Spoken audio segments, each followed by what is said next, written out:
Oo, tama yun. Nakakalungkot na nagkaroon ng maraming mga civilians na naapektuhan ng ganitong kaguluhan. Ito kamakailan lamang, yung first day ng attack ng Israel at ng Amerika. Ang tinamaan nila ay school building ng elementary ng mga batang babae, kung saan may higit 140 ang namatay.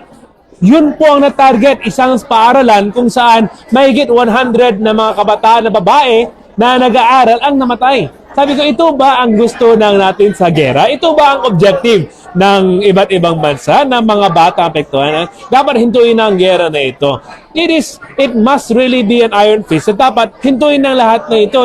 The national government should be vocal about this as well. And may mga Pilipino affected. We should also be going out na dapat malaman ng US, ng Iran, ng Israel na walang mapupuntahan kabutihan itong genocide at papapatayan.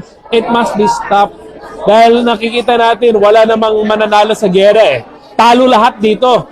Sasabihin natin manalo ang bansa. Paano kung manalo ang bansa pero kawawa mga tao? Diba?